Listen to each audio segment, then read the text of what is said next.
शंकर जी का परम भक्त है रावण, लेकिन उसी रावण के दुष्टता पर एक दिन शंकर जी बड़े चिंतित हो गए और शंकर जी ने मन में विचार किया कि भाई ये हमारा भक्त है, हम चाहते तो ऐसा है कि हमारी तीसरा नेत्र खुले और जल के भस्म हो जाए, पर गुरु को चाहिए अपने शिष्य को दंड तो दे लेकिन मृत्यु दंड ना दे।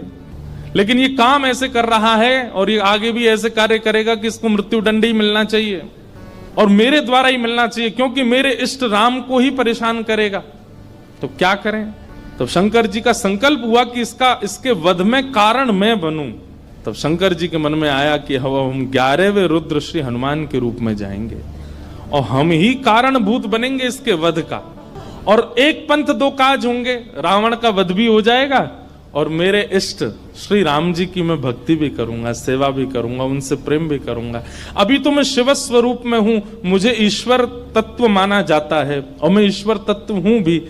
इस कारण से कई बार ऐसा होता है बंधुओं कि अगर शिव जी को राम जी का भक्त बता दो, शैव बड़े नाराज हो जाते हैं, हमारे शंकर जी बड़े हैं, आप उनको राम भक्त क्यों कह रहे हो।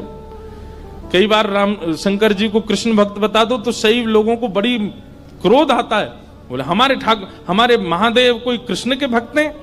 लेकिन वास्तवता यही है भैया, आप मानो चाहे मत मानो। आप मंदिर में जाकर के ओम नमः शिवाय कहते हैं महादेव के आगे, उनको प्रसन्नता होती होगी, लेकिन आप मंदिर में जाकर के राम राम राम राम कहते हैं तो महादेव अत्यंत प्रसन्न हो जाते हैं। सहस्त्र नाम तत्तुल्यम राम नाम वरानने, हजारों बार कोई राम नाम कहता है तब राम नाम को सुनने के लिए महादेव स्वयं प्रकट हो जाते हैं। तो महादेव ने विचार किया कि मेरे इष्ट की सेवा भी हो जाए और ये दुष्ट रावण का वध भी कारण मैं बनूं। तब महादेव ने विचार किया और ऋषियों से कहा कि भाई ऐसा हमारा मन का विचार है कि हमारा ही तत्व जावे पृथ्वी पर और राम जी की सहायता करे रावण वध में और राम जी की सेवा आराधना भी कर ले। तब ऋषियों ने कहा महाराज, इस धराधाम पर पृथ्वी पर आपके तेज को धारण करने की सामर्थ्य किसी स्त्री में नहीं है, कौन धारण करेगा। तब ब्रह्म लोक की एक अप्सरा थी, उनका नाम था कुंजस्थला।